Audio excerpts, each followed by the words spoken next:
दोस्तों नमस्कार, मैं ज्योति आपका अपने चैनल पे बहुत बहुत स्वागत करती हूँ। दोस्तों आज जो मैं कहानी आपको बताने जा रही हूँ ये मेरे खुद की या ऐसा कह सकते हैं मेरी जैसी हर उन माँओं की कहानी है जिन्होंने 2 बार बच्चों को जन्म तो दिया है, लेकिन वो दोनों की दोनों बेटियां ही हैं। यानी कि 2 बेटियों की माँ की ये कहानी है जो कि बिल्कुल सच्ची कहानी है और हर एक माँ के दिल को छुएगी और ज़रूर छुएगी। और स्पेशली उन मदर्स को जिन्हें दोनों बार जो है वो बेटियां हुई हैं, जो कि 2 बेटियों की माँ है या 2 से ज़्यादा, कई बार 3, 4, 5 भी बेटियां हो जाती हैं। कुछ लोगों के फैमिली से प्रेशर इतना ज़्यादा रहता है कि लड़के लड़के हो जाएं, जिस वजह से वो मतलब बिल्कुल फिर लाइन ही लगती रहती है, चाहे उस वजह से उनका शरीर जो है फिर किसी भी लायक ना बचे। दोस्तों फैमिली, अड़ोस पड़ोस वाले, यार दोस्त की बात तो अलग रही, इवन जो हॉस्पिटल का स्टाफ होता है ना, वो भी अगर दूसरी बेटी हो जाए तो वो भी बताने में आनाकानी करते हैं। मतलब कि शुरुआत जन्म से ही हो जाती है बेटियों के साथ भेदभाव की,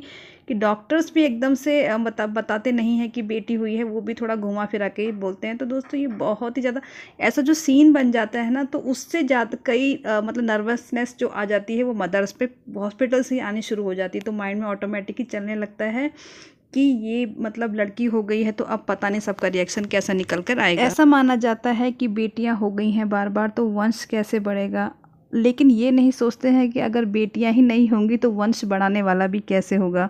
यहाँ तक कि रामायण में बताया गया है कि प्रभु श्री राम के पिता दशरथ की जब मृत्यु हुई थी तो माता सीता ने ही उनका पिंडदान किया था, और जिसकी वजह से जो है दशरथ को जन्म मरण के चक्र से मुक्ति मिल गई थी। दोस्तों हमारे हिंदू शास्त्रों में बताया गया है कि बेटियां भी जो है अपने पिता के नाम का पिंडदान कर सकती हैं। और यही नहीं, ससुराल पक्ष में भी अगर कोई पुरुष नहीं है तो इस कंडीशन में जो है वो बहू भी पिंडदान कर सकती है। दोस्तों मैं ये कहती हूँ कि जितना जितना जो कहते हैं ना कि चिंता फिक्र एक बेटी अपने पेरेंट्स के लिए करती है उतना कोई भी नहीं कर सकता। ये नहीं कहेंगे कि बेटे कम हैं, लेकिन बेटियां भी कम नहीं हैं, दोनों बराबर हैं। ऐसा नहीं बिल्कुल भी कहा जा सकता है कि ये नहीं हुआ तो कैसे चलेगी ज़िंदगी। चाहे वो बेटी 2 बेटों की माँ हो या 2 बेटियों की माँ है, दोनों की माँ में ने सेम दर्द दुख तकलीफ सही है अपने बच्चों को पैदा करने में, परवरिश देने में। चाहे वो माँ बेटी की माँ हो चाहे वो बेटे की माँ हो, तो किसी के साथ किसी भी तरह का सामाजिक भेदभाव नहीं रहना चाहिए। सबको अधिकार है अपनी तरह से ज़िंदगी जीने का, अपनी खुशियों को जो है प्राप्त करने का, अपनी ज़िंदगी में अपने हिसाब से अपने डिसीजन लेने का और अपनी बेटियों के लिए सब कुछ करने का। पूरी की पूरी 9 महीने की प्रेगनेंसी में हर एक बंदा जो आपसे मिलेगा वो आपको पुत्र प्राप्ति का ही आशीर्वाद देता है। मतलब कि ऐसा बना दिया गया है कि लड़का होना ही चाहिए, तो आशीर्वाद भी जो है वो यही मिलता है कि हाँ पुत्रवती पुत्रवती। कभी भी कहीं भी आप लोग नहीं सुनोगे कि पुत्रीवती का आपको कोई भी आशीर्वाद देगा। चलिए कोई बात नहीं, दोनों ही अपनी अपनी जगह में ज़रूरी भी होते हैं।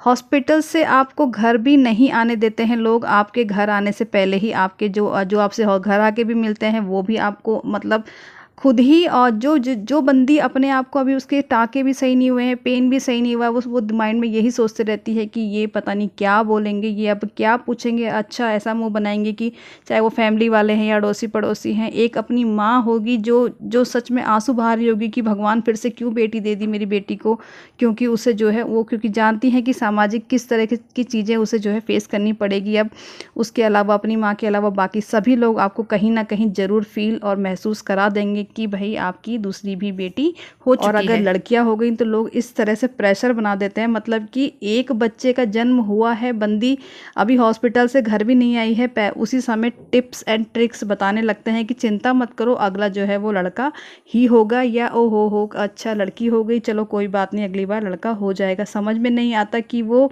अब हॉस्पिटल में हमारा दुख बांटने आए होते हैं, मतलब हमें सांत्वना देने आए होते हैं कि तुम जल्दी से रिकवर होकर घर जाओ अपने बच्चे को देखना, या वो तमाशा बनाने आए होते हैं कि नहीं नहीं नहीं हम तो इन्हें जो है कमेंट पास करेंगे कि तुम्हें दूसरी भी बेटी हो गई या तीसरी भी बेटी हो गई या पहली।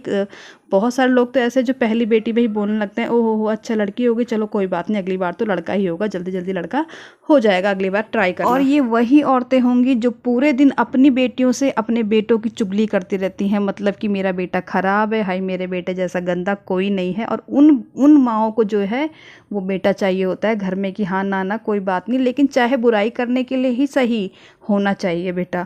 तो मेरे को समझ में नहीं आता है कि अगर आपको बेटे के लिए इतनी ज़्यादा चाह है तो फिर अपने बेटों की आप लोग दिन रात बुराइयाँ, उन्हें बद्दुआएँ क्यों देते रहते हैं कि इस बेटे ने तो अपनी बीवी के चक्कर में ऐसा कर दिया या वैसा कर दिया या बीवी का गुलाम हो गया। तो तब क्यों, मतलब जब आपको इतना ज़्यादा इम्पोर्टेंट है तो उस बंदे की आप लोग फिर किस तरह से मतलब उसकी बुराइयाँ भी कर पाते हैं। कुछ समझ में नहीं आता कि क्या लॉजिक है।